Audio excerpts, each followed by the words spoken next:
you? Yes, I was asked to come here for questioning. By? Commissioner Scorpio.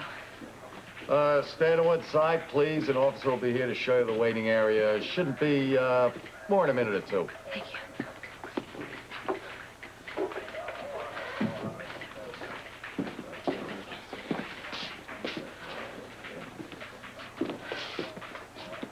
I was wondering if they'd be calling you in. You think they'll want to talk to us, the two of us together? No, I don't think they'll want us in the same room together. How are you doing? I'm scared to death. It's just like the Diana Taylor thing all over again. They try to pin this one on me, too. No, this is different. She doesn't feel that way.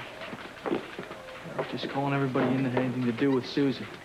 That's all. Well, Scotty, we're a little more important than that, don't you think? What are you going to say when you go in there? Don't worry. I'm going to cover for you. Maybe you should be more concerned about covering for yourself. I have nothing to hide. Well, you are the most likely suspect. Now, where'd you get that from? Well, it's just a personal assumption. Listen, do me a favor, will you? Don't go making me a suspect until the cops do. Heather Weber? Yes. The commissioner will be ready to see you shortly. Oh, well, Mr. Baldwin is here to see the commissioner, too. I'm sorry, Miss Baldwin, you'll have to wait. We can only take one witness at a time. Are you ready?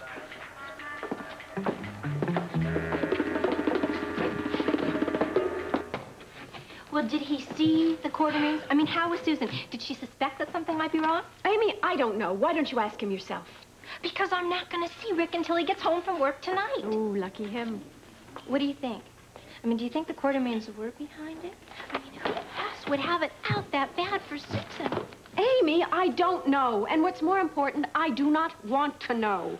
Aren't you even a little bit curious? No, I'm not.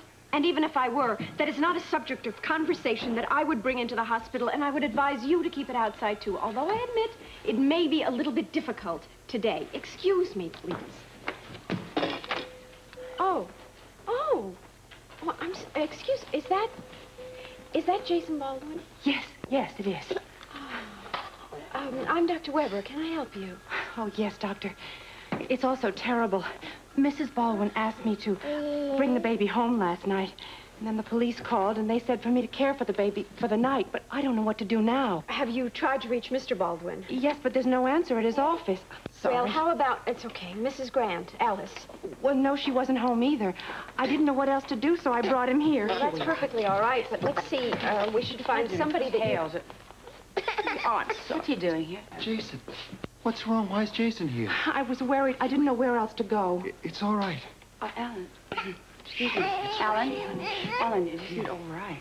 What are you going to do with him? I don't know what I'm going to do, but I'm not going to desert him. Well, you're not going to bring him to our house.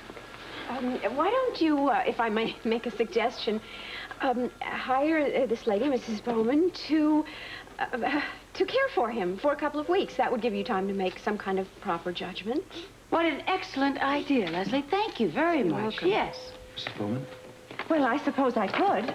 That's wonderful. Look, my name is Dr. Alan Quartermain. This is my wife, Monica. If you have Hello? any problems at all, you call, okay? All right. You go with this nice lady. Thank you, See you in a Doctor. minute. It's all right. Okay, honey. It's okay. It's okay. It's all right. Now what? I don't know now what, but she can't keep him forever, so we're going to have to come up with a solution. Okay, fine. But don't you forget that that child has a lot of other relatives to contend with. Namely, Scotty, Heather, and Mrs. Grant. I'm glad I could be of some help. Immense help. You will be available if I require more questions. Of course. You know, I loved her very much. She was like a daughter to me. I know. Oh, hello, Robert. How's it going? Well, I think I've just discovered some interesting information about Scott Baldwin. He could have been trying to pull something on Susan. Oh, like what? Seeing someone else on the side? No, a financial deal. Listen, get on to Carlson at the bank. I got a feeling he could have some valuable information for us. All right, I'll get on it right away. Who's next? Heather Weber. Oh, she's really something. Oh, here she is now. Oh, hello, Heather. It's been quite a long time. I can't say it's been too long. Good luck, Commissioner. Have a seat.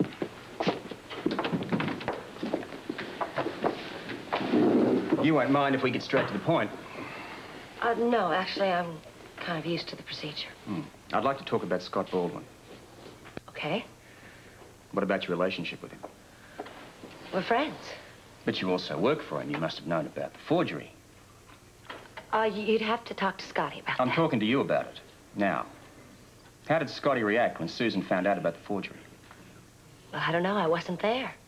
You know, Susan could have made the whole thing up just to make Scotty look bad. She was like that if she was in a fight with you. Vindictive. Very. So, Susan and Scotty had a lot of fights. Well, enough. What about the night of the murder? Well, they'd already made it up by then. I'm sure of it. That was one of the little things about Susan. She fought with everyone. I know that was hard to tell from the rosy act she put on, but she would pick a fight with anybody. Even my mother. She kicked my mother out of her house not long ago. Alice never mentioned that.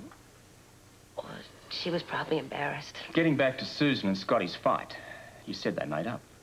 How do you know? Oh, well, Scotty told me that the night he came over, the night of the murder. What time was that? It was late, 10:30. I was in the kitchen getting a glass of milk, and he rang the doorbell.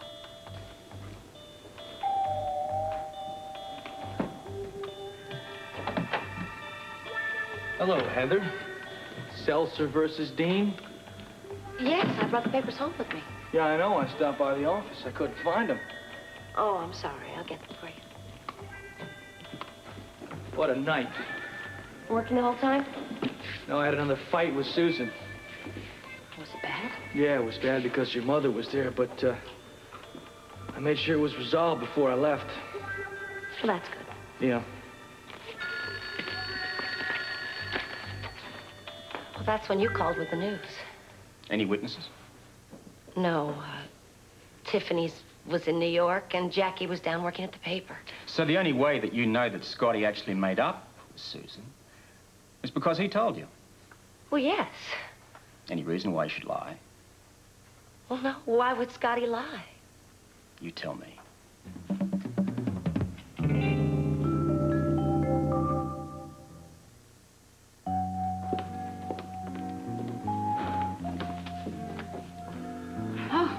Just ran into Leslie, and she told me that there was a woman here with Susan's baby. Oh, right. Mrs.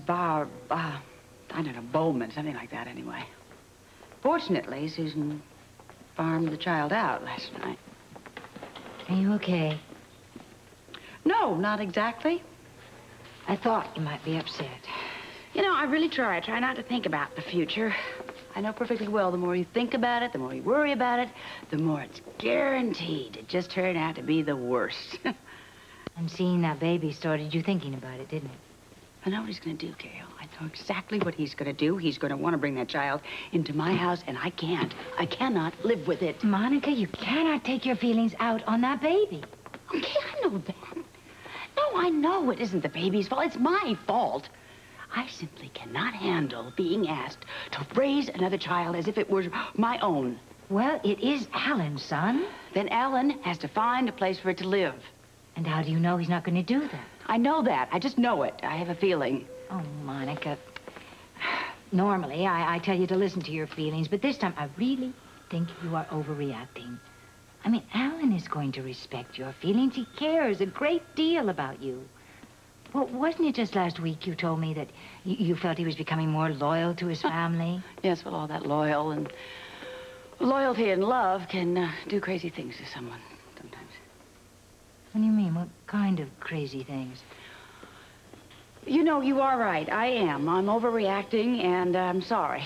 I'm sorry. I will get over this, and I better get back to work. I'll see you later. Monica. Not planning any little trips, are we? No, I know the procedure. Good. Thanks for coming down, Heather. How'd it go? We had a wonderful chat. Yeah, let's leave it at that. Have a good day, love. Good day to you, Commissioner. Good day, Scotty. What's the matter? You worried about matching stories? I just don't like taking chances. Have a seat. Listen, I want to tell you something right up front here. I had nothing to do with it. I don't care what Heather or Alice said. I'm innocent. Did I intimate that you weren't? Well, you didn't call me down here to have lunch. You got that right. I have a few questions. Right. Starting with, where was I? From 8 to 11. Well, I thought we went through that last night. I'm getting old. Refresh my memory. All right. I had dinner with Susan. We had a fight. We made up. At approximately 9:30, I went to the office to get some work done. I realized that some papers that I needed, Heather had taken home with her. And so you went to Heather's?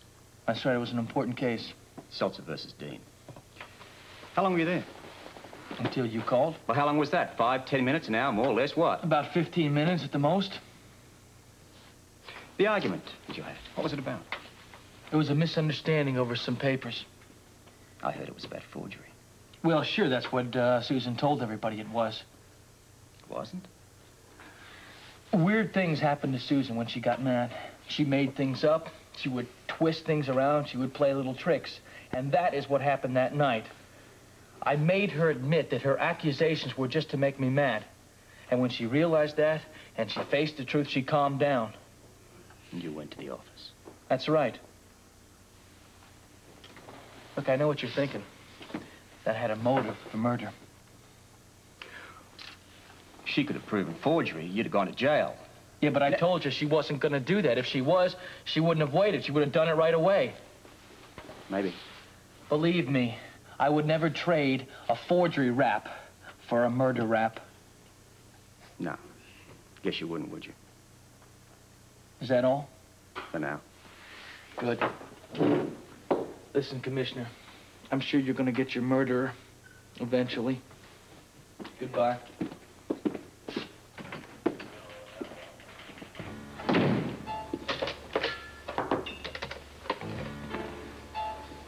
Bert, this is Robert here.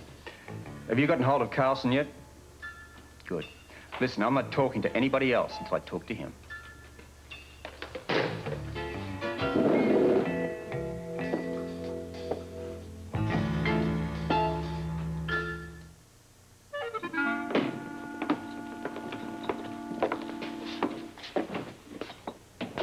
Well, what was so urgent that it couldn't wait until tonight? I thought we were supposed to just pretend everything was fine. Well, it's not, and I just thought I should warn you about it. That's wonderful. I knew we shouldn't have come to work. Everybody is going to know. What's happened to the police here? Alan, will you please stop acting so guilty? It's not that bad. I just thought I should do a little investigating on my own. What, after that speech this morning? Well, I didn't know about it before. It's Jimmy Lee. You know, he was supposed to be at that meeting last night, but as we all know, he never showed up. Maybe he got there before us. Oh, Alan, why would Jimmy Lee want to kill Susan? Oh, I didn't mean that. I don't think he... Maybe he was just there and he saw the person who did it, that's all. No, that's impossible. He spent the night in jail. I am firmly convinced that he knew nothing about the murder. Then what's the problem? Well, think about it, Alan.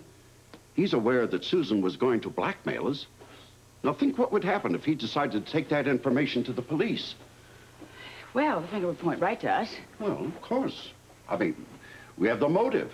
That coupled with the fact that it was Alan's gun, well, the police are going to have one hell of a time trying to figure out which one of us did it. Yes, I'm a little curious myself. Don't look at me.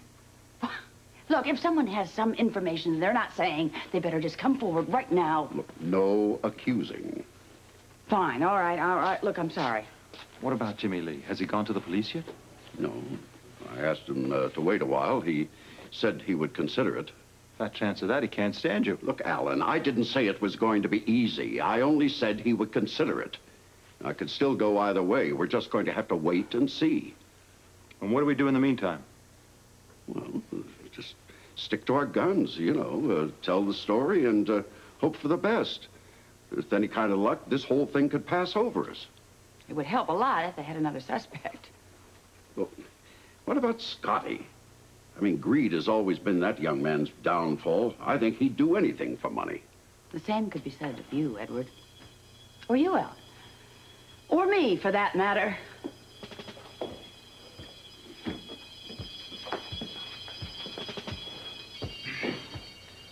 It's It's not at all uncommon for a husband or wife to turn over power of attorney to a spouse, especially when one of the two is incapacitated, as was the case with Mrs. Baldwin. Okay, so at first you weren't suspicious, right? Not at all. In fact, if I hadn't talked to her that day at the bank, I doubt if she ever would have known. All right, now I'm assuming you've already proven forgery here. I talked to two separate experts. They both agreed it was definitely a forgery. Now, could Susan have forged that document herself to incriminate her husband? I doubt it. Why would she? Let's worry about if she killed her first, then we'll sort out a motive. I'll put the experts back on it. All right, now let's go back to when Scotty first brought those papers in. Were you suspicious? More surprised. You see, I remember how adamant Mrs. Baldwin was when she first rescinded the power of attorney, so naturally I was shocked when he came back in with the new papers. Well, did it occur to you to call Susan? I called her that very day. You sure it was her? Well, at the time, yes, but now it could have been anyone. Tell me, could you identify the voice on the other end of that phone if you heard it again? Oh, I doubt it. There were too many short answers. Yes, no. All right, when Susan first came to you with a complaint, why didn't you come to the police then? Well, that would have been my first move, but Mrs. Baldwin asked me to wait for a couple of days. I was waiting to hear from her when I got the news. Do you think that Mr. Baldwin could have killed her to keep her from pressing charges? I don't want to get into that. Seems so obvious. Not really. We're talking about forgery here. Murder one, that's a whole new rap. I doubt that he's going to change one for the other. Maybe he didn't consider getting caught. You said you had some papers for me. Yes. These were in Mrs. Baldwin's safety deposit box. We received authorization to open it this morning. What do you got? Certificate. Certificate. Documents. Aha, bingo. What is it? The last will and testament of Susan Moore Baldwin.